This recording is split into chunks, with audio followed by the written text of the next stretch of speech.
tal? ¿Cómo están? Buenas noches. Estamos en vivo y en directo. Estamos arrancando La Caja Negra como cada martes por Unicanal.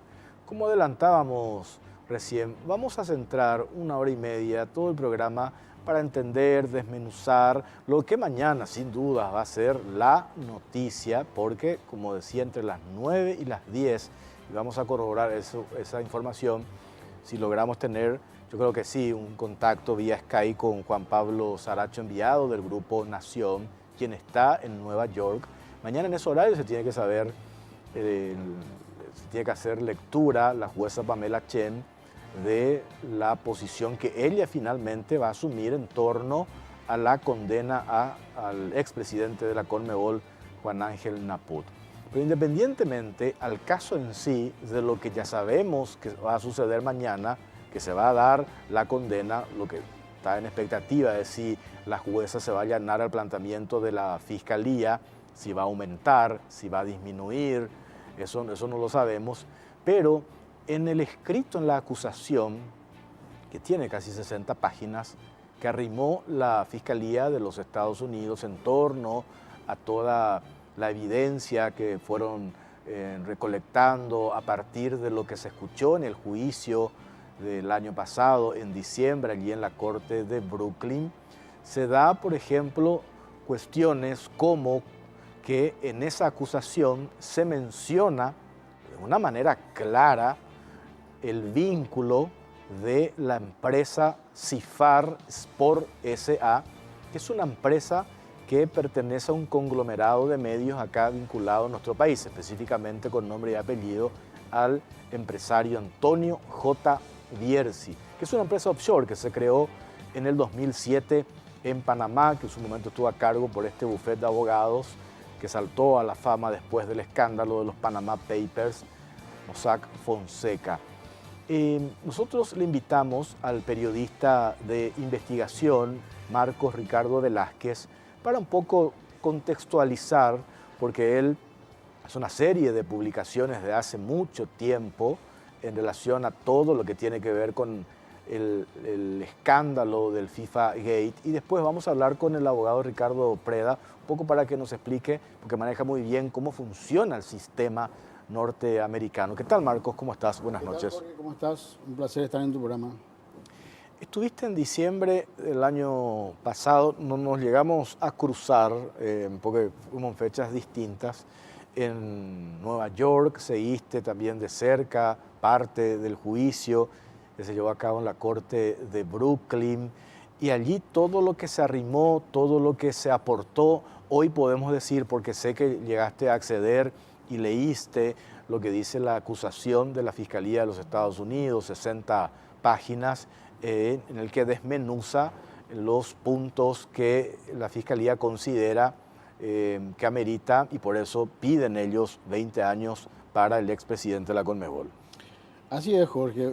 Para ordenar un poquito el tema, podemos señalar que este informe del cual estamos hablando en este momento viene a ser como un resumen de lo que fue el juicio, que duró 6 semanas y poquito, más de 6 semanas en la Corte del Distrito Este de Nueva York. Y bueno, ahí donde se debatió bastante sobre los acusados. Recordemos que estaban acusados José María Marín de Brasil, que hace poco recibió una condena de 4 años. También estaba Manuel Burga de Perú, que él fue absuelto ya en aquella oportunidad en diciembre del año pasado. Y el señor Juan Ángel Naput, que fue declarado culpable por el jurado en aquel entonces de 3 de los 5 cargos que le imputaba la Fiscalía. Este informe que ahora salta, digamos, es una suerte de recuento nuevamente de lo que se dio en todo ese proceso, en todas esas 6 semanas de juicio, tanto en evidencias como en declaraciones de testigos, acusaciones formuladas, en fin, todo un esquema montado, digamos, por la Fiscalía de los Estados Unidos para demostrar, digamos, la culpabilidad de estos señores.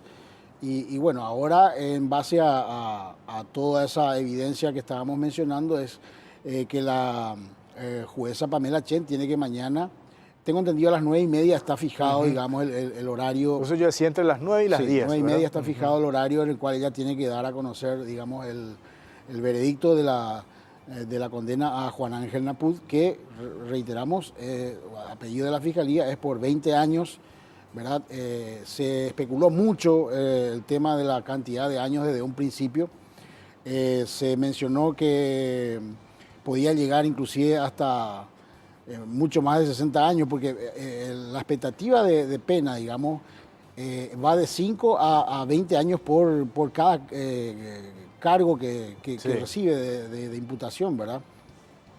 En este caso, como tiene 3, está declarado culpable por 3 cargos, se especulaba de que podía llegar hasta 60 años, pero en fin, lo cierto y lo concreto es que en esta cuestión de la decisión de la cantidad de años que debe recibir el señor Juan Ángel Naput, no es muy matemático, por llamarlo de alguna manera, no es que hay que sumar 5, 5, 5, sino que queda mucho al criterio y razonamiento de la jueza Pamela Chen. Ella es la que finalmente va a decir, en base a toda la evidencia, documentación y en base a la investigación, porque ellos tienen también todo este proceso entre diciembre del año pasado y mañana. La jueza también tenía que hacer un trabajo de investigación de, digamos, los acusados, ver si es que realmente ellos son reincidentes, si ya tuvieron alguna condena anterior, todo ese tipo de cosas son analizados para Convengamos que también tiene que fijarse en la respuesta que hace la defensa de Juan Ángel Naput. Claro. En el sentido que paralelamente a lo que arrima a lo que arrimó la Fiscalía de los Estados Unidos, la defensa de Naput también arrima lo suyo. Entonces ahí es que la magistrada sopesa ambas cuestiones, ¿verdad? La acusación y lo que sostiene la defensa. Y es ahí cuando creo que ayer se había publicado, dio a conocer el periodista Ken Bessinger lo de la tarea que tenía Naput o que llegó a tener en la cárcel, hablaba del horario, del orden, que llegó, tanto es así que trabajó en la cocina, que llegó a cobrar por ello en un mes 19, no sé cuánto dólares, como $32, como que eso también uno cree que va a observar la jueza y va a determinar finalmente los años para la condena. A partir de lo que ocurrió, creo, la semana pasada fue lo de Marín. Sí. La Fiscalía había pedido 10 y finalmente la jueza decidió otorgarle 4. Pero ahí también se tiene en cuenta la edad, porque Marín tiene 86 años. A diferencia de Naput, que Naput tiene 60 años, 60 ¿verdad? Años. Pero igual vamos a estar pendientes. Tiene que tener en cuenta también, Jorge, los cargos que ocupaban al momento, digamos, de las investigaciones judiciales. Claro. El cargo de José María Marín era presidente de la Confederación Brasileña de Fútbol y formaba parte del comité ejecutivo de la Conmebol. Pero el señor Juan Ángel Naput era presidente era la cabeza de la Conmebol. Y un hecho resaltante que sale en este informe, que para mí es lapidario en contra de Juan Ángel Naput, yo creo que va a ser algo que va a pesar muchísimo a la hora de decidir la cantidad de años que la jueza le va a dar, es que en el informe dice que Juan Ángel Naput lideraba el esquema de corrupción dentro de la Conmebol junto a Julio Grondona y Marco Polo del Nero. Imagínate en qué nivel lo sitúa, digamos, este informe de la Fiscalía ante la jueza Pamela Chen. Nada más que el nivel de Julio Grondona al final, ¿verdad? Que sabemos que fue el padrino, digamos, de la mafia futbolera hasta que murió, ¿verdad? En el 2014. Y Marco Polo del Nero, que es también otro expresidente de la Confederación Brasileña de Fútbol, que también está requerido por la justicia norteamericana, que hoy no puede salir del Brasil porque tiene orden de captura a través de Interpol. Y bueno, ese es el nivel que le sitúan a Juan Ángel Naput. No lo citan ni siquiera a Nicolás Leo, que estuvo, ¿cuánto? 27, 30 años estuvo al frente de, ¿verdad? No lo citan, qué sé yo, a un Chiriboga, a un Luis Bedoya. Lo citan a Juan Ángel Naput, poniéndole al nivel de liderazgo, digamos, del esquema de corrupción con Marco Polo del Nero y Julio Grondona. Esas tres personas que, dice el informe, eran los que manejaban toda la mafia, por llamarlo de alguna manera, dentro del fútbol sudamericano. Y eso está en la acusación que hace la Fiscalía. Eso está en la acusación que se presentó ahora. Para entrar a desmenuzar propiamente parte del contenido de esta acusación de la Fiscalía, nosotros preparamos un informe y después vamos a seguir hablando sobre este tema. A ver.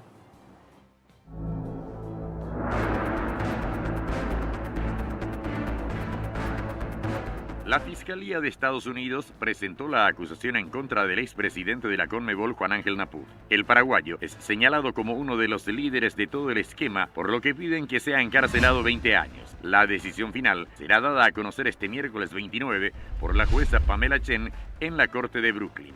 En el escrito de la Fiscalía responsabilizan a Naput de fraude por un total de $155 millones. Es el total de coimas supuestamente acordadas por todos los dirigentes. En el caso de la Asociación Paraguaya de Fútbol, señalan que Naput recibió $2,5 millones en concepto de soborno de la empresa Sifart Sport, perteneciente al empresario de medios Antonio J. Bierzi, por los derechos de las eliminatorias 2014 y 2018.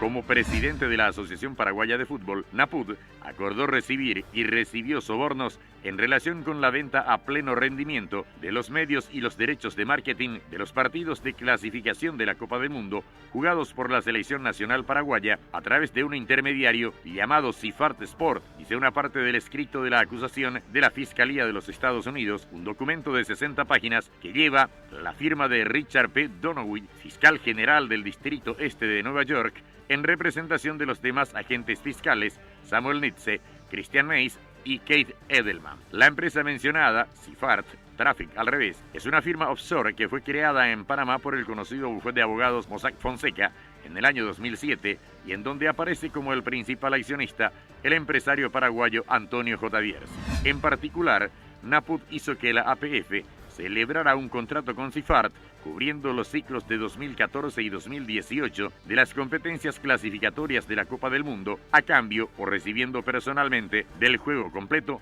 $1 millón en sobornos para el ciclo 2014 y $1,5 millones en sobornos en el ciclo 2018. Full Play estaba dispuesto a pagar al menos $12,5 millones por los derechos, de los cuales Naput desvió $2,5 millones para su propio beneficio, señala otra parte de la acusación presentada por la Fiscalía. Este miércoles 29 es la fecha marcada para que la jueza Pamela Chen defina la condena para el expresidente de la CONMEBOL, Juan Ángel Naput. Chen puede allanarse o no al pedido de la Fiscalía, es decir, puede disponer los 20 años de cárcel requeridos por la Fiscalía, disminuir la condena o incluso aumentarla. La defensa de Naput rechazó todos los argumentos de la Fiscalía y solicita una pena mucho menor, alegando que él nunca fue líder de la organización y que no se demostró que haya recibido personalmente las coimas.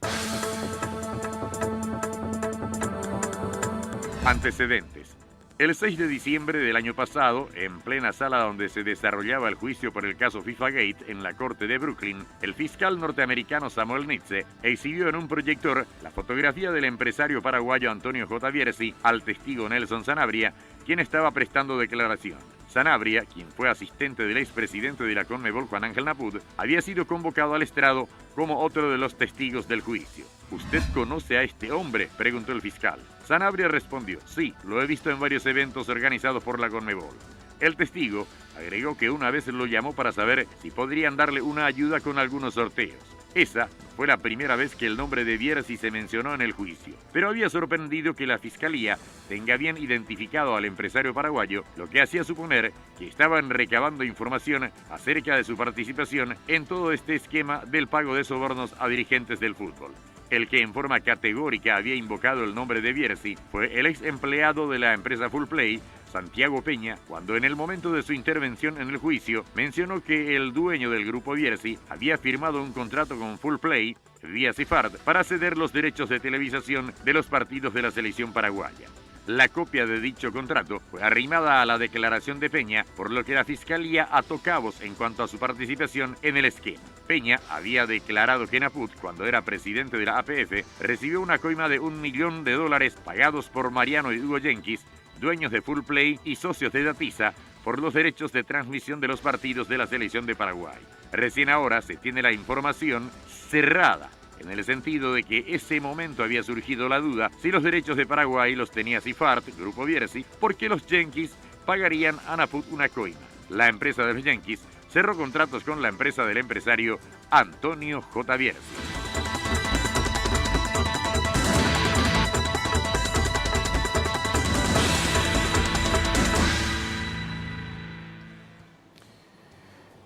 Esta es la parte que cuando hoy es martes, ayer lunes, veíamos un espacio reservado que se publicó en varios diarios de la empresa. Yo pensé que el espacio reservado es de Cifar, ACTV Acción, entre paréntesis, que es del conglomerado de medios del Grupo Bierzi.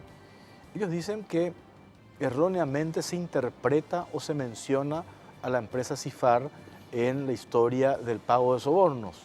Pero sin embargo vos tenés ahí parte de la acusación de la Fiscalía y textualmente, al hacer la traducción, yo creo que perfectamente se entiende qué es lo que dice Marcos. Claro, no sé si el traductor de la gente de TV Acción estudió bien su inglés o qué, ¿verdad? Pero realmente es bastante claro el informe. No, hay que aclarar, no es que esto lo decimos nosotros. Yo lo dije hace rato, le dije a Carlos, eso está dentro acusación. del informe elevado por la Fiscalía a la jueza Pamela Chen del Distrito Este de Nueva York. Claro. De ahí sale este documento, ¿verdad? Donde acá podemos señalar, pues está en inglés, pero sí, está subrayado, y lo que dice ahí subrayado, nada más y nada menos, dice: como presidente de la Asociación Paraguaya de Fútbol, Naput acordó recibir y recibió sobornos en relación con la venta a pleno rendimiento de los medios y los derechos de marketing mundial de los partidos de clasificación de la Copa del Mundo jugados por la Selección Nacional Paraguaya a través de un intermediario llamado Cifar Sport. Ahí está la clave, porque si bien en este comunicado en cuestión ellos mencionaron una parte del texto, pero no mencionaron el punto seguido. Cuando claro, dice es fácil poner lo que yo quiero que salga y no poner pero todo. Ahí dice a través de un intermediario.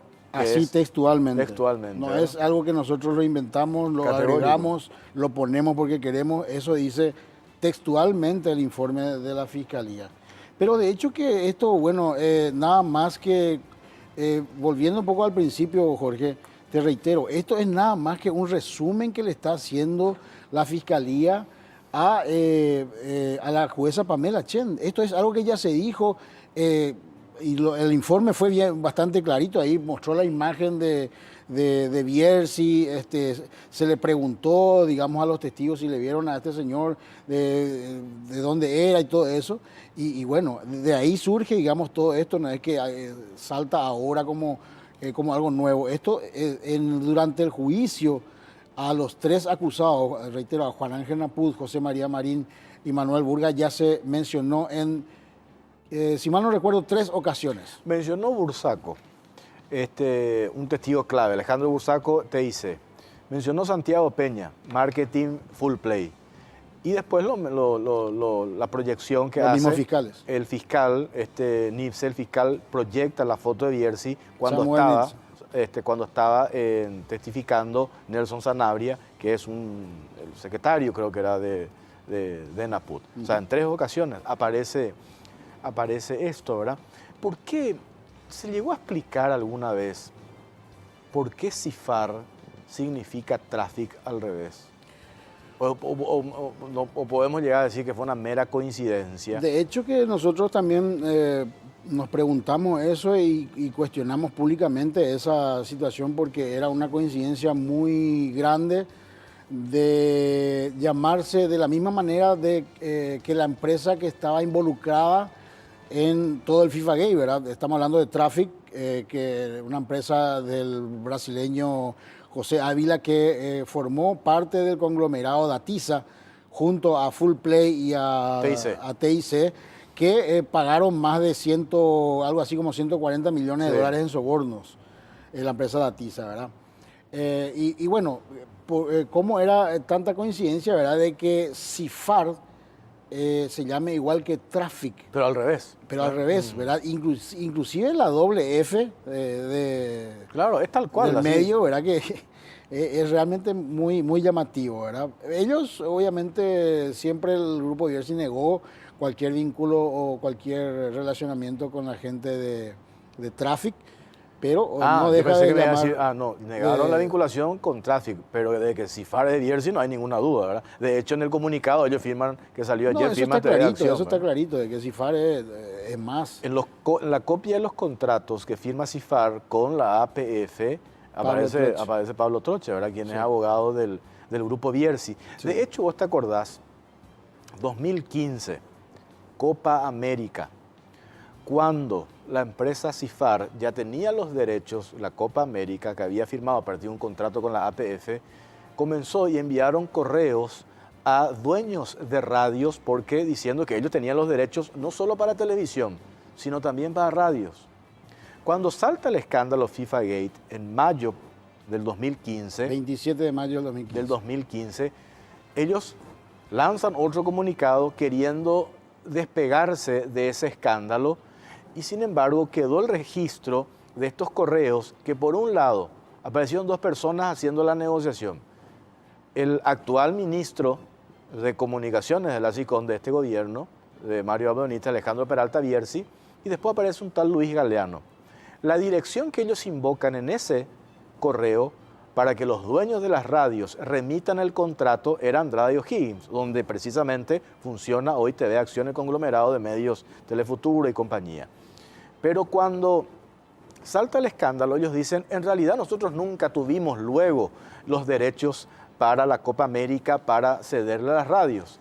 Y eso confirma, ¿qué cosa? Que en realidad esos derechos los tenía Full Play. Y confirma que ellos, esto que dice la Fiscalía, eran intermediarios. O sea, con esos correos que lo tenemos, ¿verdad? Dueños de radios confirman eso, ¿verdad? Porque decían, ¿por qué nosotros tenemos que ir? Creo que ofertaban entre 10.000 y 20.000 dólares para que las radios transmitan los partidos de la Copa América. Creo que fue 48 horas antes del inicio de la Copa América no se tenía resuelto esto, porque ahí había saltado todo el escándalo del FIFA Gate, ¿verdad? O sea, eso es irrefutable, el vínculo Cifar, Grupo Bierzi, eso ya es irrefutable, no pueden despegarse de ello.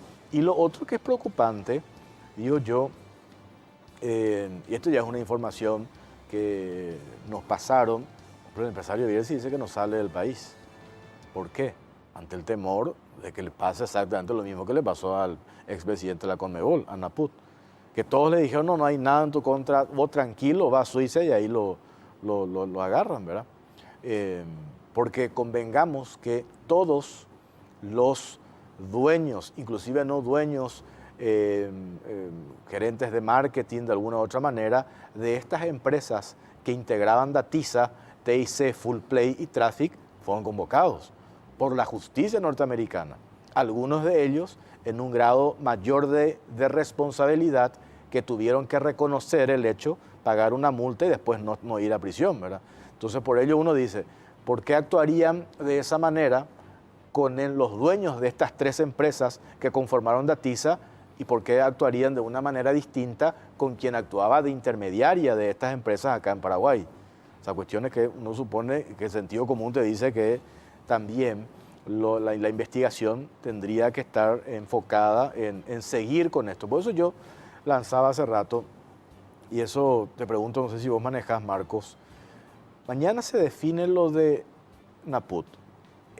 ¿Continúa después o ya se cierra la historia FIFA Gate o hay otras cuestiones todavía que se tienen que dilucidar a criterio tuyo? Ya. Si me permitís, antes quisiera hacer una pequeña reflexión Sí. en base para ir cerrando un poco el caso Cifar, ¿verdad? Sí. Haciendo un poco de, ¿cómo decir?, abogado del diablo, ¿verdad? Y dándole otorgándole, digamos, el beneficio de la duda, como se dice, de este espacio reservado, este comunicado que presentó TV Acción.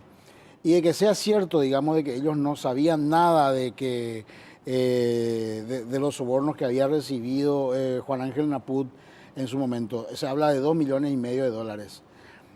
¿Por qué razón Full Play pagaría $2 millones a Juan Ángel Naput por un contrato entre Juan Ángel Naput y Cifar, que es del Grupo Bierzi. Por derechos que ellos no los tenían, ¿verdad? ¿Por qué lo harían? ¿Cuál es el motivo? O sea, ¿qué fundamento se puede esgrimir, digamos, para que Full Play le pague de gracia, digamos, por llamarlo de alguna manera, $2 millones y medio a Juan Ángel Naput por un contrato que tenía Naput firmado con el Grupo Bierzi? Claro. Entonces, que no, por favor, nos crean muy nenes de pecho, ¿verdad? Como se dice. Por eso a mí el comunicado que sacaban ayer no tenía pie ni cabeza. O sea, No, para mí uno entiende que realmente- quieren desprenderse, pero era la evidencia y el sentido común te dice totalmente otra cosa. Tenemos que hacer una pausa, Marco. Seguimos Después hablando vamos a- sobre este tema. Hacemos una pausa, ya venimos.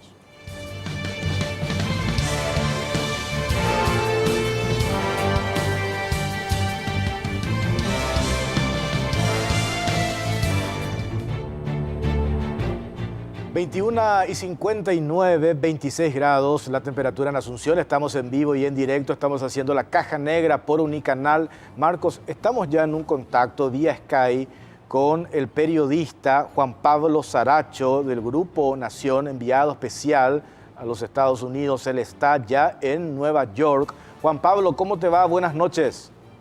Buenas noches, Jorge. Buenas noches también a Marcos. Un gusto poder estar con ustedes. ¿Cómo estás, Juan Pablo? Bueno, contanos allá cómo está la cosa. ¿Cuál es la temperatura actual en Nueva York? Y ahora en Nueva York hace un calor tremendo, 35 grados, y en el juzgado también hay una expectativa. Normalmente, eso sí, en el juzgado, dentro de los funcionarios, cuando fui a presentar un pase de prensa, me preguntaron, ¿sigue ese juicio? Muchos ya se habían olvidado que había pasado acá dentro de Nueva York, Claro, fue pero en diciembre. todos los que están involucrados están muy pendientes de lo que va a pasar hoy, porque es la condena de seguramente el hombre más esperado de todo el caso de FIFA Gate, que es el caso de Juan Ángel Naput.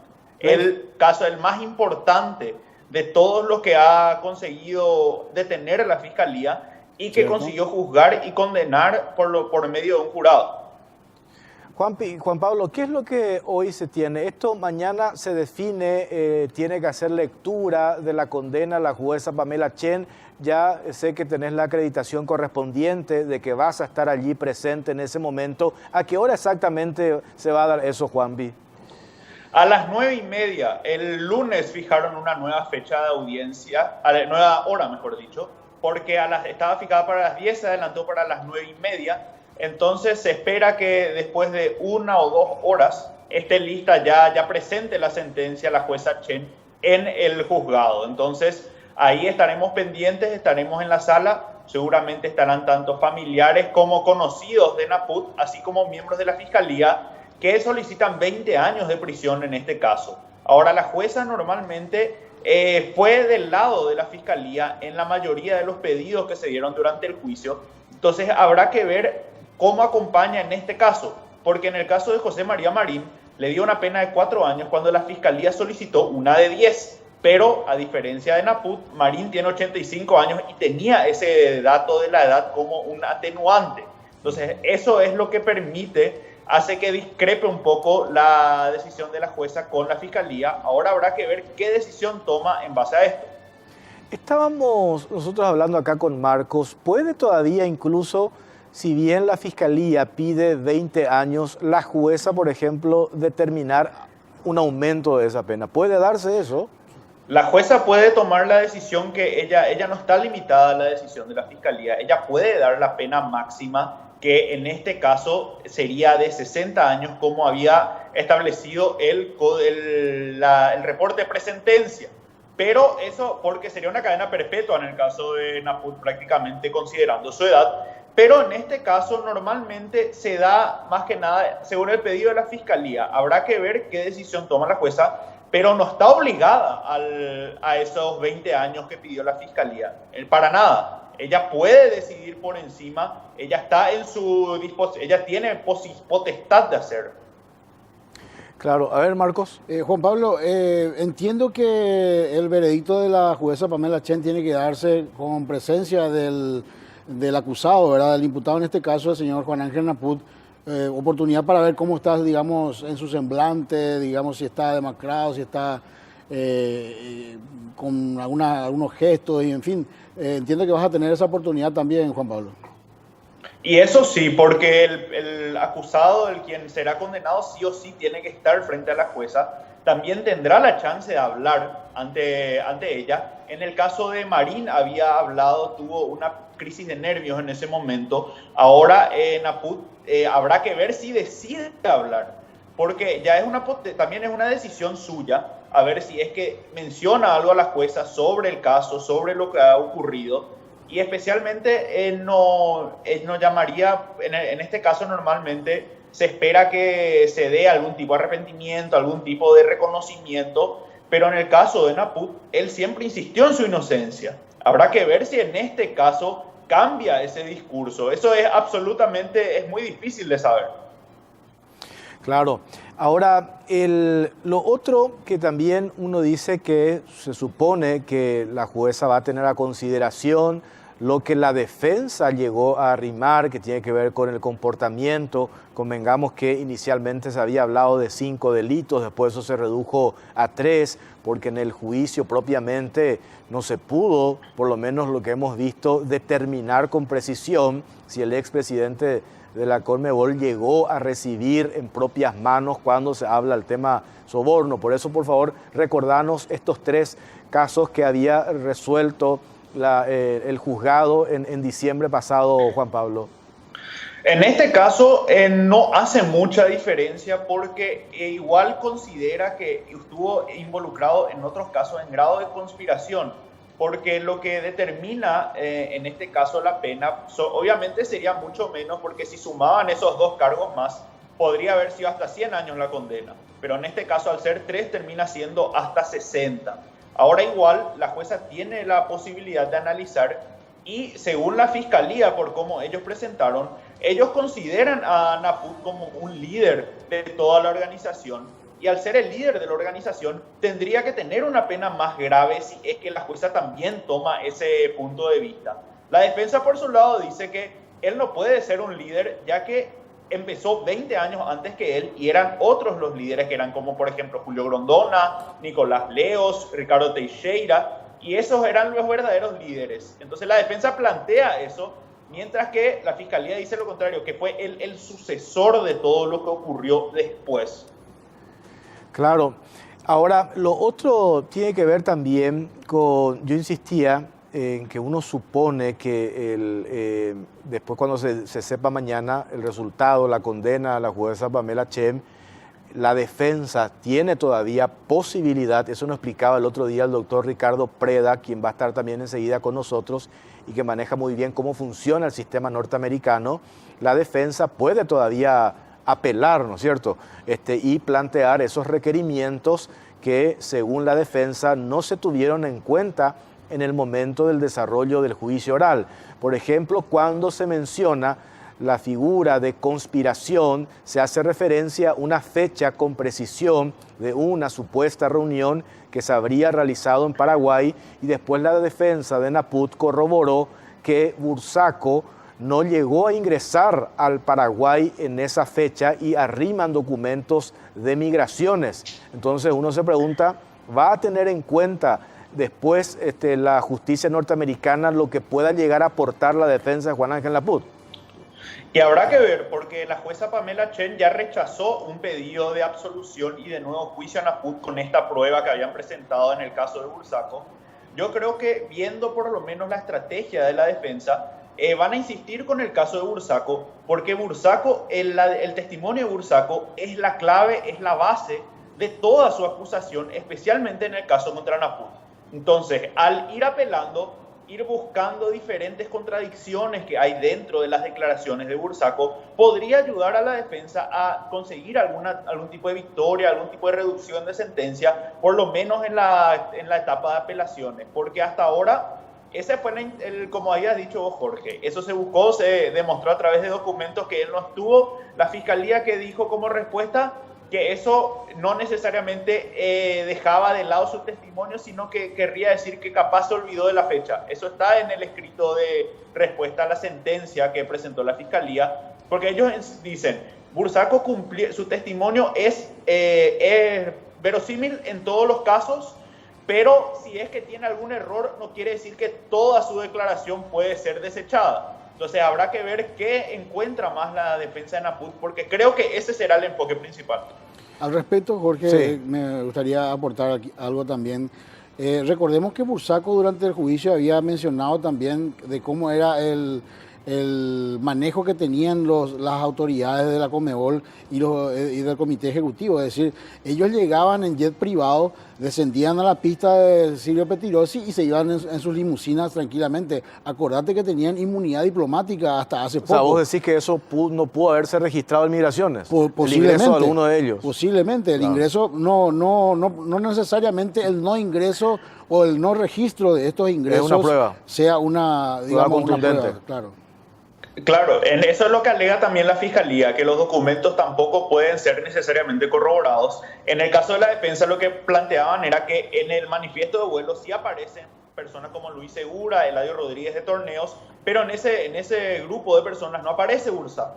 Pero igual, como había dicho Marcos, es cierto, los miembros de Conmebol, tanto dirigentes como ejecutivos de empresas, pasaban sin problema por migraciones y a veces eso puede no ser un documento necesariamente 100% fiable.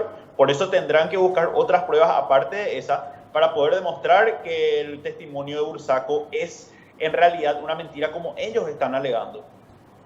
Ahora, dejando un poco de lado el caso Naput, esto que lo comentábamos recién con Marcos, y yo supongo que tuviste tiempo antes de viajar allá, de leer el comunicado de un grupo empresarial, el caso TV Acción, cuando se invoca en la acusación de la Fiscalía a la empresa Cifar, llamó la atención cómo esta empresa quiso desprenderse, desmarcarse, cuando que en realidad, y yo sé que vos leíste también gran parte de la acusación de la Fiscalía, claramente, y quiero que lo digas si estamos en lo cierto, porque acabamos de leer y si la traducción no nos engaña, perfectamente se invoca y se hace referencia en la acusación a la empresa Cifar como intermediaria de la empresa de los Yankees, la empresa Full Play, Juan Pablo.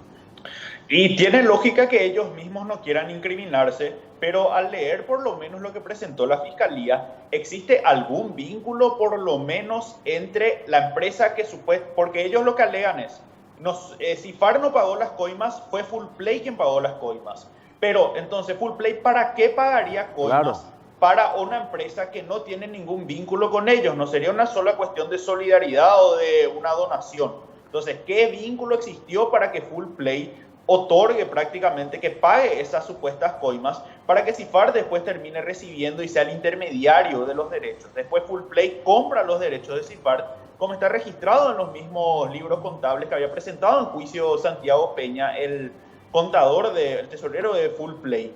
Y él había mencionado que ellos compran directamente de Cifar los derechos y al pagar las coimas, ahí es la pregunta, ¿qué vínculo existió siempre entre Cifar y Full Play, una de las empresas más involucradas en todo el esquema? Claro, de hecho yo creo que Marcos, vos llegaste a publicar, hay un contrato entre Cifar y Full Play de mayo, si no me equivoco, pero es de 2011, el mes no me acuerdo, de 2011, donde ellos confirman de que estaban trabajando de manera conjunta. O sea, hay la copia de un contrato. O sea, se asume ni siquiera por una cuestión así fortuita, sino por documentos de por medio de que efectivamente estaban trabajando en forma conjunta, como mínimo intermediarios. Así mismo. De hecho, hay un contrato firmado entre Full Play y Cifar, donde le cede los derechos para las transmisiones de los partidos de la selección paraguaya en el exterior. Y Cifar se encargaría, digamos, de las transmisiones de los partidos a nivel local. Ese es un contrato que está firmado por ambas partes, ¿verdad? Entre Cifar y Full Play. De ahí el vínculo que existe entre ambos, ¿verdad? Pero obviamente acá estamos hablando de todo el paquete, ¿verdad? Estamos hablando del contrato original, por llamarlo de alguna manera, entre la APF y Cifar, y que por la eliminatoria 2014 y 2018, sí, y que sobre eso se pagaron los $2,5 millones de parte de Full Play, ¿verdad? Y que según TV Acción ellos no sabían nada. Pero claro, porque no tiene lógica, lo mismo que no tiene plantea Juan Pablo, o sea, ¿qué tan generosa podría llegar a ser una empresa para pagar sobornos en nombre de otra empresa Claro. por derechos que ellos ni siquiera tienen? O sea, no tiene ninguna lógica. Juan Pablo, te agradecemos tu tiempo, vos vas a estar, supongo, mañana bien temprano, me dijiste la hora en que hora paraguaya, ¿qué hora vamos a saber aproximadamente el resultado del veredicto de la jueza Pamela Chem? Entonces, 9:30 empieza la sentencia, es la misma hora acá que en Asunción. Entonces, posiblemente al mediodía más o menos ya se sabría la sentencia y ya estaremos dando todos los datos a través de los medios. Muy bien, perfecto. Gracias por este contacto, Juan Pablo, muy amable. Muchas gracias a ustedes. Hasta luego, hablábamos así con Juan Pablo Saracho, periodista, enviado especial del Grupo Nación a los Estados Unidos, a las resultas de lo que va a ser mañana, yo creo que la noticia del día, porque todos estamos pendientes, estamos hablando de un alto ex dirigente de la CONMEBOL y mañana vamos a ver qué finalmente determina la jueza, si se va a allanar al pedido de la Fiscalía, 20 años, si va a bajar, si va a aumentar, eso lo vamos a saber. Mañana 9:30 se lee eso y uno supone que, como vos sabés que ahí no puedes meter ningún celular, cámara, filmar absolutamente nada. Supongo que una vez que termine la lectura, después tanto Juan Pablo y otros periodistas que van a estar ahí van a contarnos el resultado. decía muy bien Juan Pablo que este es el caso más importante dentro de lo que ha sido, digamos, todo el proceso del juicio de FIFA Gate, porque es el primer presidente de la organización, de la CONMEBOL, que está llegando a juicio en los Estados Unidos. Si bien antes en realidad acá en Londoño se hubiese ido en cana hace rato, si es que no había fallecido. O sea, no, estamos hablando de presidente de la Confederación, como presidente de la Confederación. De la Confederación claro. propiamente. Recordemos que Nicolás Leo está requerido, hasta ahora se sigue dilatando un poco acá la decisión de si se lo envía o no, ¿verdad? Por la extradición que ha solicitado los Estados Unidos. Y está el caso de Eugenio Figueiredo, el uruguayo, que él fue juzgado, pero en Uruguay, donde se le dio una condena bastante leve, digamos, y que ya hoy día está nuevamente libre. Y este sería, digamos, el caso más emblemático, por llamarlo de alguna manera, del caso FIFA Gate hasta ahora, ya que es el primer presidente de la Confederación Sudamericana de Fútbol que está siendo sentenciado, digamos, en la justicia norteamericana. Después de hablar con Marcos, preguntarle por lo menos al doctor Preda, ¿es tan categórico afirmar que la justicia norteamericana es implacable, que no puede luego equivocarse porque son los Estados Unidos de Norteamérica? ¿Por qué planteo esto? A mí me sigue haciendo ruido hasta ahora, a diferencia de otros investigados, de otros involucrados cuando salta el escándalo de FIFA Gate, que tuvieron que admitir y cooperaron con la justicia.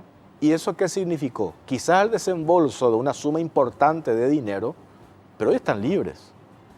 ¿Y por qué Naput insistió hasta ahora? Él insiste en su absoluta inocencia. Incluso él dijo, no voy a reconocer porque yo no he participado, no he tocado absolutamente nada de ese dinero. Y sin embargo, en ese juicio, en el juicio de diciembre, tampoco yo sé, por lo menos el tiempo que a mí me tocó, yo las 6 semanas me tocó estar una semana, yo no sé si pudieron efectivamente los fiscales demostrar de manera categórica de que Naput haya tocado, haya recibido, ¿verdad? No sé, por eso te pregunto, ¿es tan implacable lo que dice la justicia norteamericana? Ellos no pueden luego equivocarse. Dos cosas para analizar, Jorge. Uno es que realmente, a ver, el tema de si se comprobó o no, si recibió o no la coima, el soborno, el dinero, ¿verdad? Eso creo que no se llegó, digamos, plenamente a demostrarse, ¿verdad? Pero la ley RICO, que está vigente en los Estados Unidos, es una ley muy amplia, donde en base a indicios serios y responsables ellos ya determinan, digamos, la culpabilidad o no de los imputados. Esa es, digamos que una cuestión bastante sui generis, ¿verdad? No se da, por ejemplo, en nuestra justicia. Acá se tiene que probar realmente para que se pueda imputar a una persona. Y el otro tema es, fíjate que son dos extremos. Uno, por un lado, Juan Ángel Naput, que se declara inocente de todo, ¿verdad? Hasta el último, él se declaró inocente hasta el último día, 22 de diciembre del 2017, en que fue declarado culpable por el jurado.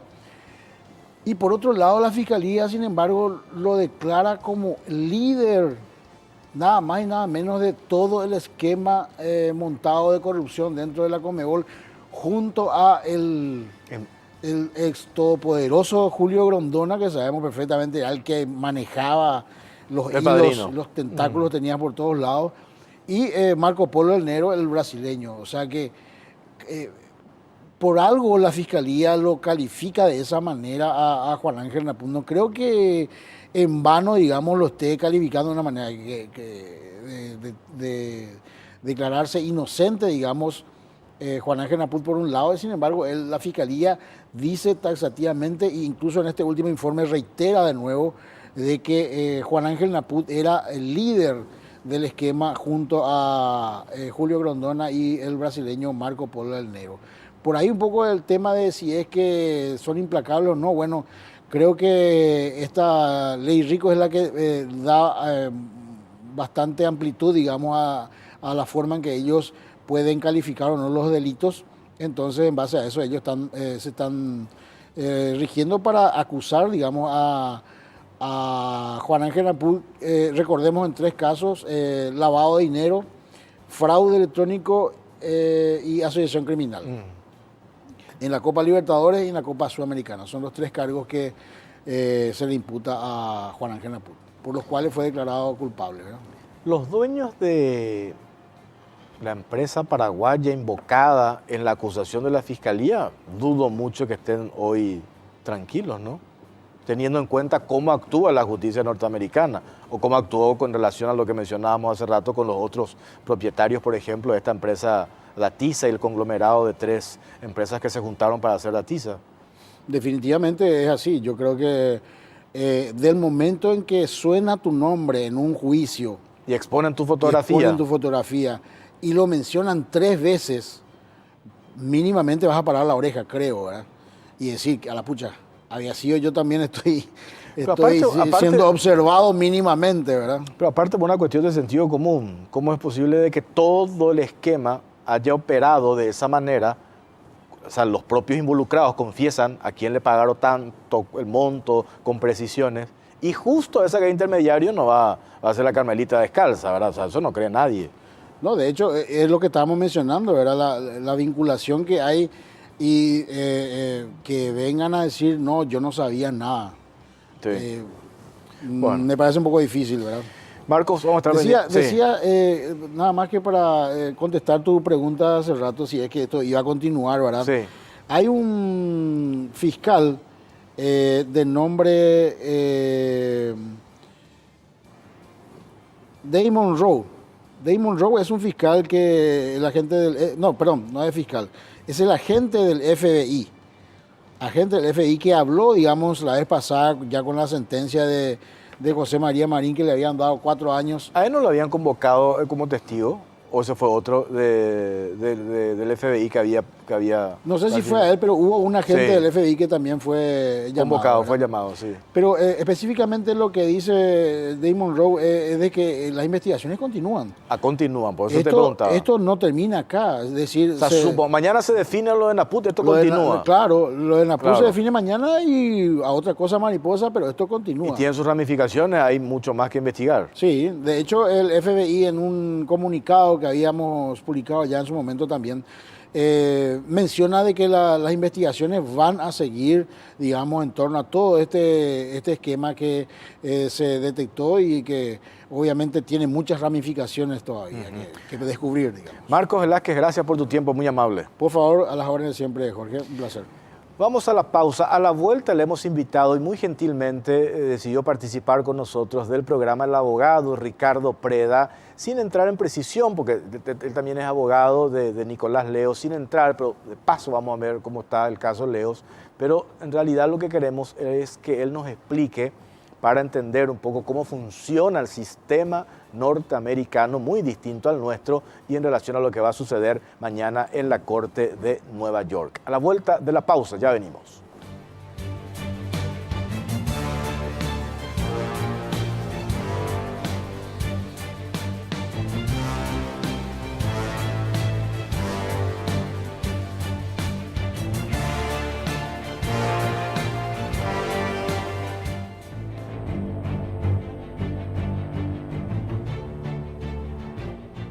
Bueno, seguimos en la caja negra, 22 y 27, 26 grados la temperatura en Asunción. Estamos en vivo, está con nosotros el doctor, el abogado Ricardo Preda. ¿Qué tal, doctor? ¿Cómo estás? Buenas noches. Buenas noches, Jorge, y para la audiencia unicanal de la Caja Negra, un placer siempre estar contigo. No te invité para hablar del caso Leos, pero simplemente para refrescar la memoria. ¿Eso en qué etapa está el requerimiento que hizo la justicia de los Estados Unidos en relación al caso Leos? Bueno, el caso de Leos actualmente está en la sala penal de la Corte. Nosotros estamos esperando la decisión de la sala penal.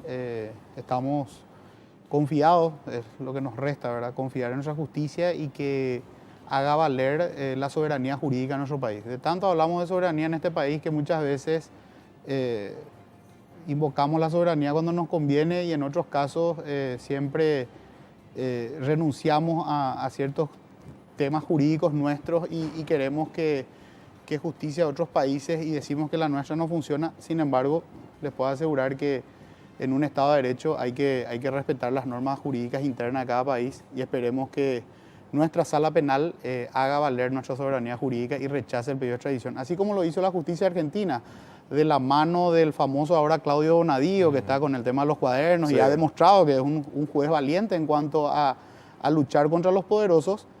Él fue quien rechazó el pedido de extradición de padre e hijo Hinkis. Hugo y Mariano. Y Eduardo Luca, quien era secretario general de la Conmebol durante muchos años, justamente rechazó por los mismos argumentos que nosotros sostenemos. La doble incriminación. O sea, que la base de la acusación americana es el soborno privado.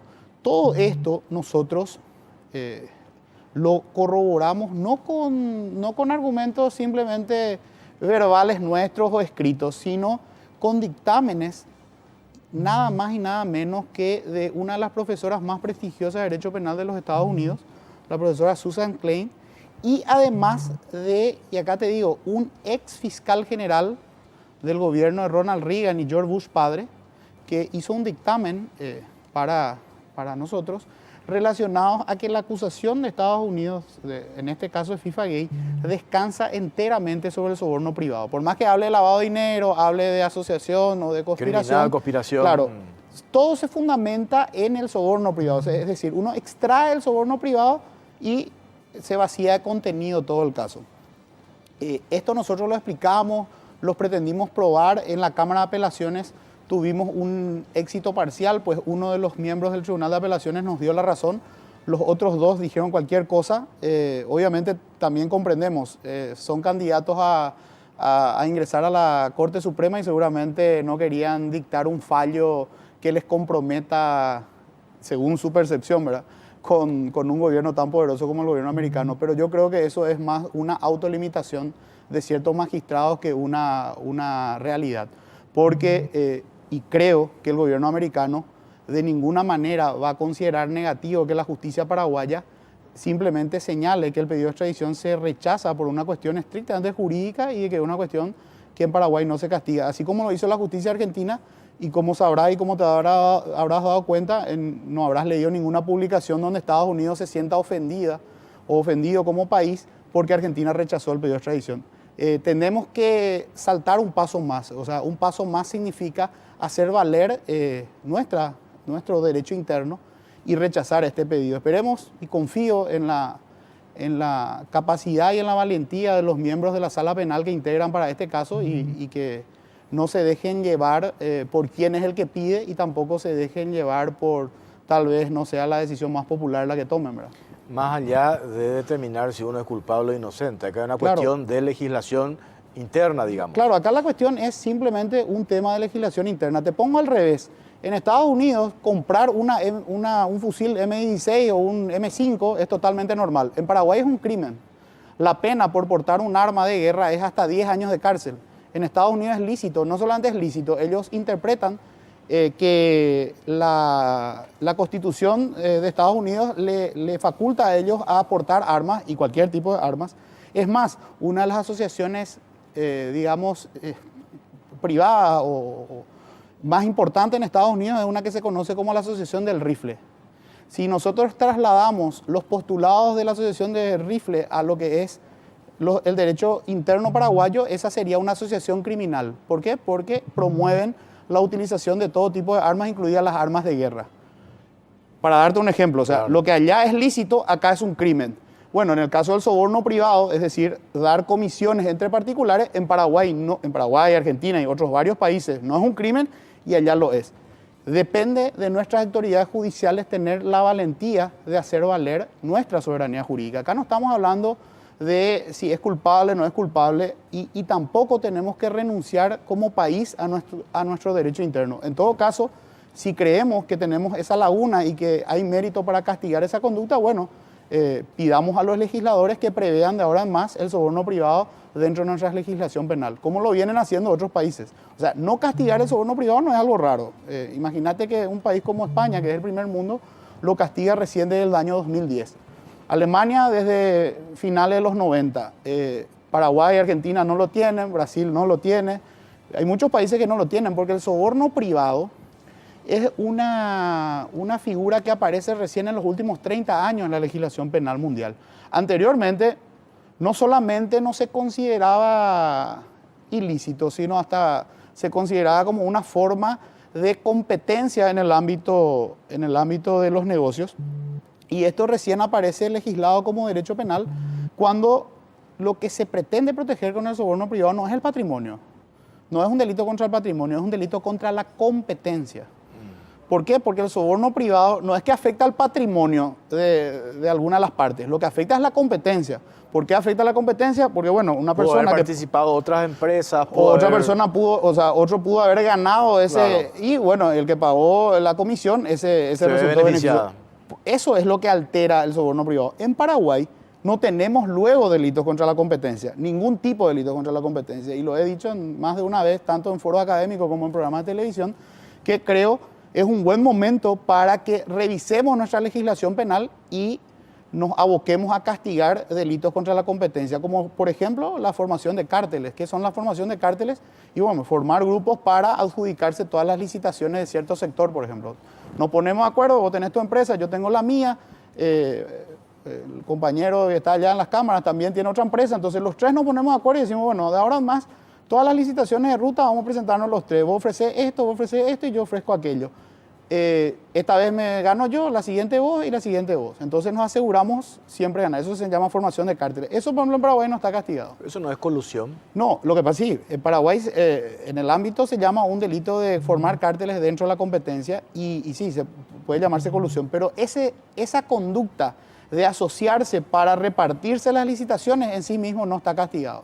Te tienen que probar que hubo un perjuicio patrimonial y en todo caso tratar por la lesión de confianza. Pero hay veces que no hay perjuicio patrimonial Claro. porque el precio está dentro del precio de mercado, es decir, no hay una afectación al patrimonio de quien contrata, pero sí hay una afectación a la competencia. ¿Por qué? Porque las empresas de otras personas que no somos nosotros tres no pueden participar porque siempre Convengamos que a estamos... veces sí, que por lo general, cómo funcionan las licitaciones en nuestro país, Las públicas, principalmente. Sí. las públicas, Sí. hay afectación, Sí. en el sentido que se ponen de acuerdo y ponen el precio para arriba y vos preguntás a nivel en el mercado local cuánto está y el precio es para abajo. Bueno, o sea, eso sucede hoy. Cuando hay una sobrefacturación, sí, ya para esa hipótesis... Pero el ya- argumento ya- pues que te dicen, si nosotros hicimos una licitación se presentaron 4 empresas Sí.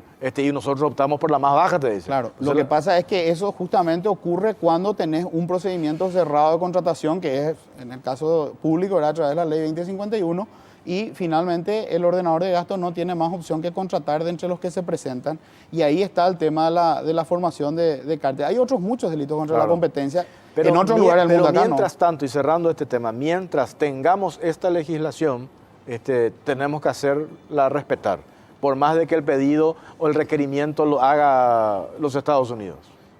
Pero de Norteamérica. por supuesto, te pongo un ejemplo. Cuando Brasil pidió extradición, y Brasil, no estamos hablando de cualquier país, pidió la extradición de varios dueños de casa de cambio a mediados de los 2000, 2005, 2006 más o menos, la justicia paraguaya correctamente, con dictamen de Fiscalía General, rechazó el pedido de extradición porque la evasión de divisas, que era lo que le atribuían a estas personas dueñas de casa de cambio en Paraguay, le atribuían una evasión de divisas del Brasil. En Paraguay no está castigado. O sea, en Paraguay uno puede enviar todo el dinero que quiera al exterior, que no está prohibido. O sea, uno lo único que tiene que hacer es declarar lo que está enviando, pero claro, no tributa sobre el dinero que remite al exterior. Tributa, claro, en todo caso, pero, por si uno ganó en una actividad, va a tributar el... Claro, pues sí tenés que justificar de dónde sacaste el dinero. No, ¿verdad? eso sí, obviamente, hay que justificar, Si no... pero en Brasil ni siquiera uno puede quitar el dinero del país. El solo hecho de quitar dinero del país ya está castigado. Bueno, Paraguay rechazó el pedido de extradición de estos dueños de casa de cambio correctamente. Claro, ahora no se trata de Brasil y tal vez no se trata de un caso menos conocido, se trata nada más y nada menos que de un pedido de Estados Unidos y de un caso que tuvo una repercusión a nivel mundial. Yo particularmente estoy confiado y creo que en estos 3 años de trabajo hemos expuesto puros argumentos jurídicos, no hemos recusado un solo magistrado, una estrategia muy común entre mis colegas en este país, y nosotros hemos discutido con puros argumentos jurídicos. Esperemos que la Corte resuelva con puros argumentos jurídicos y no con argumentos de quién viene el pedido y qué dirán los demás, porque yo resuelvo a favor de uno o en contra de tal país. Gracias. Doctor, dejando de lado el caso Leos, y acá me ponderan que estamos explicando este tema que abordamos desde un inicio de una manera didáctica, ¿verdad? Para que se entienda, para arrimar todos los elementos y hablar un poco sin muchos tecnicismos que ustedes los abogados están muy acostumbrados, porque es un tema muy complejo el caso en sí. Lo que mañana la jueza del caso FIFA Gate, la jueza Pamela Chen, ella tiene que leer la condena, o sea, así es, ¿verdad? La condena en base a que, por un lado está lo que arrimó la Fiscalía con el pedido de 20 años, pero también por otro lado está lo que arrimó la defensa del expresidente de la Conmebol, Juan Ángel Naput. ¿Cuál es el criterio? ¿Cómo se determina eso? ¿Qué elementos tiene que utilizar la jueza para tomar una decisión final, doctor? Bueno, el sistema americano es bien distinto al nuestro. Quienes juzgan los hechos, es decir, si una persona es culpable o no, es un jurado. Aunque dentro de la legislación existe la posibilidad de renunciar a ese derecho del juicio por jurado, en la práctica eso es casi nula. No existen casos donde un imputado haya desistido de que le juzguen sus pares. Es decir, gente común, diría un legislador, ¿verdad? Gente de la ciudadanía, ¿verdad? Que generalmente se eligen al azar de miembros de la comunidad, en este caso del distrito, donde se juzga el caso. Entonces, el juzgamiento de los hechos está a cargo de ciudadanos que pueden dedicarse a cualquier otra actividad, no pueden ser del ámbito legal, no pueden ser jueces o fiscales que están, sino simplemente ciudadanos. En el caso concreto, en diciembre se dictó la sentencia de 3 personas. De todo este caso de FIFA Gate, solamente 3 personas se declararon inocentes y se sometieron a un juicio. Sí. Los demás que llegaron a Estados Unidos por extradición, no se declararon culpables y muchos de ellos aún están esperando pena. Sí. Eso te explico después. Sí. Por otro lado, el Marcos Polo de Nero, Hinkis y compañía, De Luca, Meissner, Leos están en sus respectivos países debido a los pedidos de extradición ya rechazados en Argentina y en Brasil. También se rechazó porque en Brasil no extradita a sus nacionales. Y en el caso de Paraguay, que estamos litigando el caso del doctor Leos. Todos los demás que fueron allá se declararon culpables. De los 3 que fueron sometidos a juicio, Marín, el señor Naput y Burga, Manuel Burga fue absuelto por el jurado. Acá ya viene la primera cuestión. O sea, es infalible la justicia americana y ninguna justicia del mundo es infalible. Que lo digan varios casos de pena de muerte que después de la ejecución incluso se pudo detectar que fueron fallos errados, ¿verdad? En el caso de Estados Unidos tampoco es infalible la justicia y como muestra en este mismo caso, resulta que los 12 ciudadanos que juzgaron el caso creyeron que la Fiscalía no pudo probar la culpabilidad de Burga. En el caso mismo de Naput, la fiscalía lo acusaba de 5 cargos y el jurado consideró que no estaban probados los 5 cargos y absolvió a Naput por 2 de los 5 cargos. Terminó condenándolo por 3. ¿Qué cargos son? Lo que ellos llaman conspiración. Una figura legal que en el sistema continental europeo no lo tenemos, ¿verdad? ¿Por qué no lo tenemos? Y porque la enunciación del delito es más o menos ponerse de acuerdo para cometer un delito. Y bueno, a mí me enseñaron en derecho penal que los pensamientos no se castigan, ¿verdad? Claro. Es medio complejo sostener en una teoría de nuestra concepción jurídico-penal de la herencia continental europea que se pueda castigar el solo ponerse de acuerdo para algo. Todo el caso, finalmente contra Naput, todas las condenas, los 3 casos son por conspiración. Conspiración para fraude electrónico, conspiración para soborno y conspiración para una asociación criminal. En ningún caso le probaron un hecho consumado de soborno, ni un hecho consumado de fraude electrónico, ni nada por el estilo. O sea, eso es la primera cuestión que hay que tener en cuenta. En Paraguay es muy difícil sostener un caso como sostuvieron en Estados Unidos contra Naput y contra Marín, en especial contra Naput, porque lo que yo leí de las transcripciones del juicio, el principal testigo, Bursaco, y acá viene la primera cuestión, Bursaco declaró en juicio hechos que no le habían sido puestos a disposición a la defensa. ¿Eso qué significa? Que en el juicio te tomen por sorpresa. O sea, en un Estado de Derecho, por lo general, no por lo general, debería ser así siempre, no te pueden llevar al juicio unos hechos que antes no te dijeron que eran porque no te van a dar. Entonces uno va a tener la oportunidad de preparar una defensa con relación a eso que va a alegar un testigo. El suceso que habla Bursaco de que él vino a Paraguay, se reunió con Naput, etcétera, él comenta de una manera y esos hechos nunca le fueron puestos a conocimiento de la defensa. La defensa se entera en juicio. Entonces, ¿qué hace la defensa? Gestiona la posibilidad de corroborar lo que dice Bursaco. Y acá viene una cuestión interesante. No es solamente un informe de migraciones, es un informe también del manifiesto de carga o de pasajero, en este caso el avión. Algo que, si bien uno podría dar cierta falta de credibilidad a migraciones en Paraguay, yo te puedo asegurar que es muy difícil el tema de que un manifiesto de vuelo no contenga los datos porque eso tuvo que haber salido del destino. Claro. Y podemos poner en duda lo que pasa en Paraguay, pero en el lugar de origen, del vuelo, se tuvo que haber anotado quiénes eran todas las personas que viajaban. Bursaco no estaba en ese vuelo y la declaración de Bursaco en juicio fue específica. La fecha y las personas que la acompañaron. En el manifiesto de vuelo estaban todas esas personas menos Bursaco. Y ese fue uno de los elementos principales para sostener la historia de la conspiración, de que allí se armó y se fraguó todo lo que vino después. Y lo extraño es que Bursaco cuenta todos los cuentos sobre entrega de dinero, pero cuando le preguntan específicamente, ¿vos entregaste? ¿Usted le entregó a Naput o usted vio que alguien le haya entregado a Naput? Su respuesta fue no. Y realmente a mí me llama la atención que alguien que haya contado toda la historia, aparte sabemos quién era Bursaco, Bursaco era una persona muy importante dentro de todo el esquema de este caso desde el lado de las empresas privadas, difícilmente uno dice que si realmente le entregó una coima a Naput, él no haya estado presente y toda su declaración es siempre de oídas. Con relación a Naput. Y después viene otra cuestión interesante y ahí vemos cuán confiable o no es una justicia. Él en su relato también habla que directivos de organizaciones como Televisa o Globo y otras organizaciones de ese calibre, Fox, Estados Unidos, también recibieron sobornos. Sin embargo, no hay ninguna persona de esas organizaciones acusadas por el Estado americano.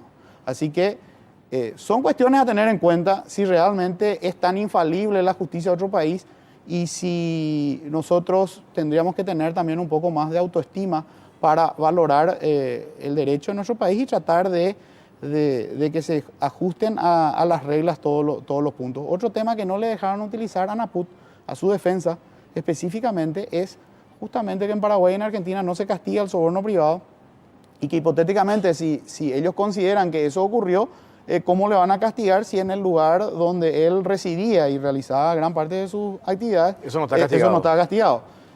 Como le digo, es lo mismo que venga un miembro, el presidente de la Asociación de Rifles de Estados Unidos, visite Paraguay y yo lo detenga acá diciéndole, usted es el líder de una organización criminal. ¿Por qué? Porque usted propugna el uso de armas de guerra.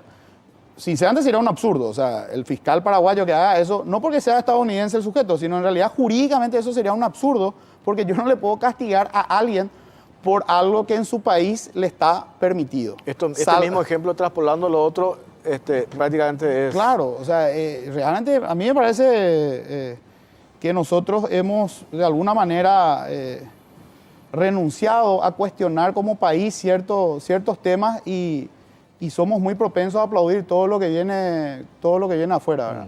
Creo que deberíamos, y si tenemos algunas dificultades internas, las debemos resolver nosotros internamente y tener un poco más de jerarquía, un poco más de dignidad para defender nuestros asuntos y resolverlos internamente si tenemos algún conflicto. Y si nos parece disvaliosa una conducta y no está prevista en la ley, bueno, tenemos los mecanismos, pero pidámoslo a los legisladores que tipifiquen ese delito. Estoy a la pausa, doctor, a la vuelta seguimos hablando sobre este tema. Ya venimos.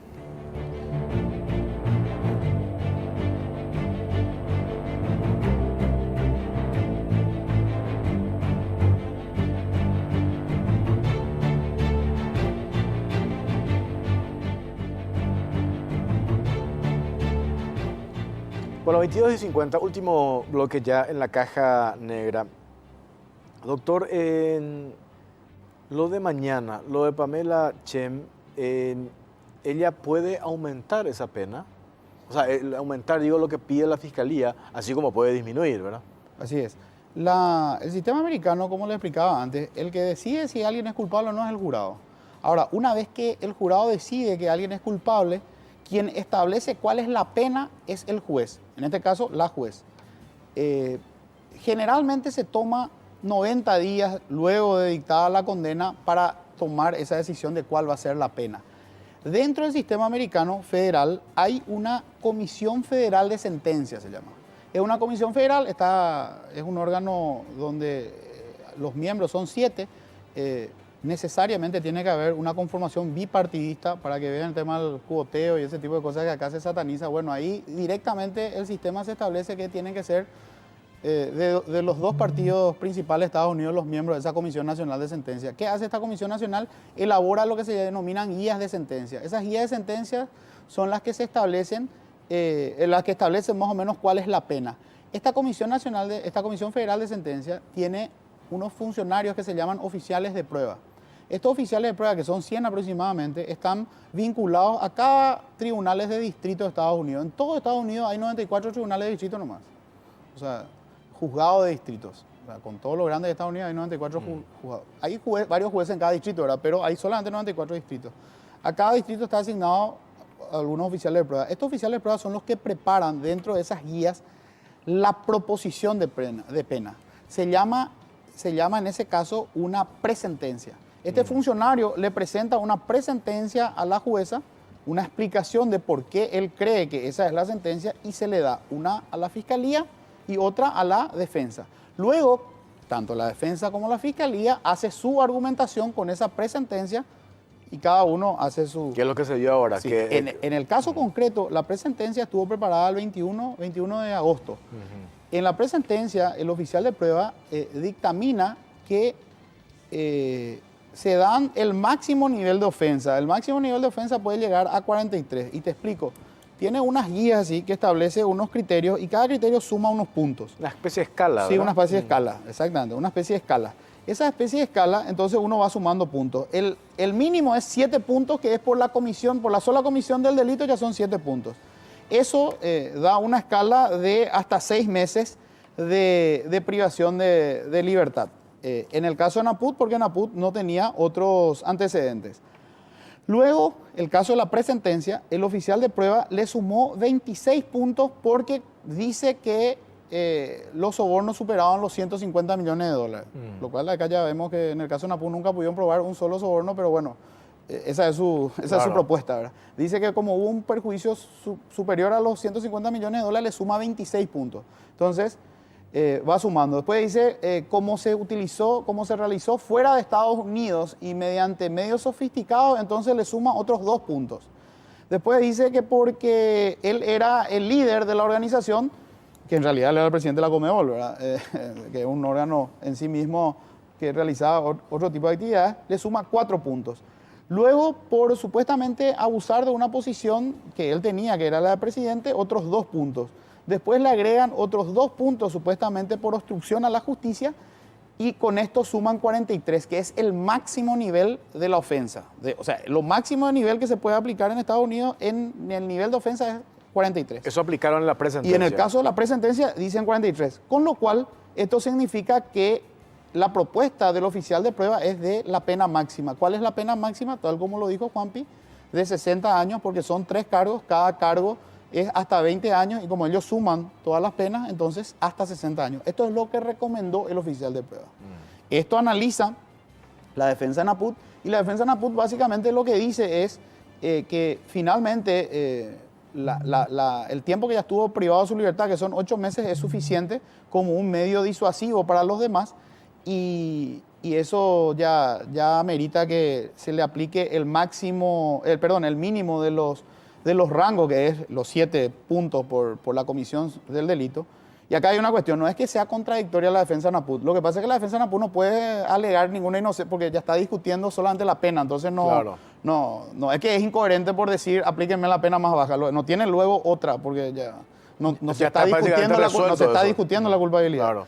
Eso recién lo puede hacer en la apelación. Entonces ellos dicen que se aplique el mínimo, la mínima escala, con lo cual era hasta 6 meses. Y la Fiscalía agarra esa presentencia, le da, digamos, cierto crédito a todo lo que dice el oficial de prueba, y dentro de eso pide 20 años.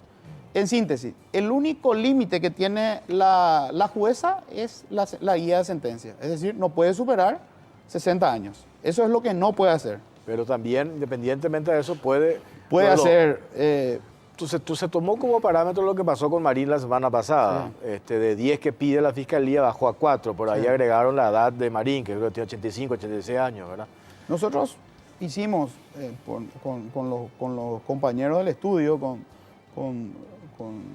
el doctor Batilana y la doctora Centurión, que trabajan conmigo y que tienen bastante experiencia también en el sistema americano, ellos trabajaron en hacer un análisis de las guías de sentencia, y a nosotros nos parece que por los argumentos que se estableció en su momento en el juicio, podría tener una pena de entre 8 y 10 años. ¿Verdad?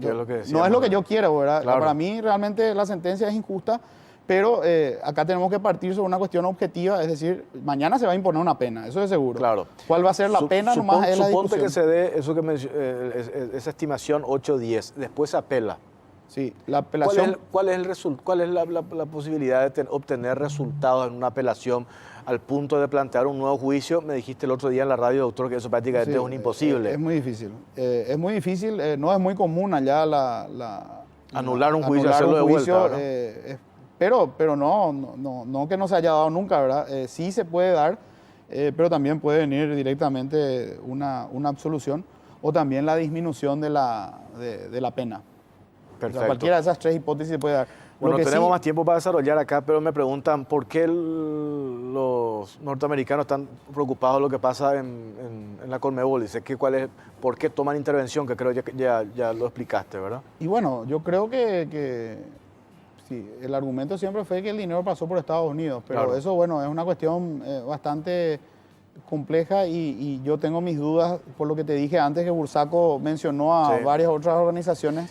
Puede ser que el dinero pasó por los Estados Unidos, que se utilizó una cuenta de correo que es de los Estados Unidos. También puede ser una razón para que ellos tomen intervención. Sí, en este caso, de hecho, que es porque se utiliza la transferencia electrónica. Toda transferencia electrónica pasa por la Plaza de Nueva York. Claro. Doctor, gracias como siempre, muy amables. Bueno, nos reencontramos el próximo martes en otro capítulo de La Caja Negra. No se muevan de Unicanal, enseguida viene Escena del Crimen con Oscar Lovera. Buenas noches.